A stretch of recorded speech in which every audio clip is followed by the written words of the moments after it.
في كل مرة تقول تعبت، هناك شخص يقول سأكمل رغم التعب، والفرق بينكما هو من سيصل أولاً.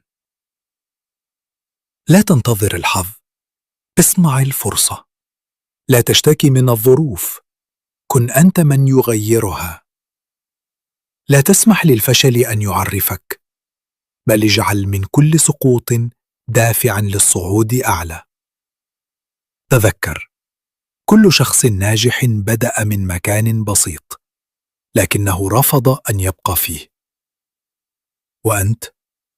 اختر الآن، إما أن تكون مجرد شخص يشاهد، أو تكون أنت من يشاهد ويلهم.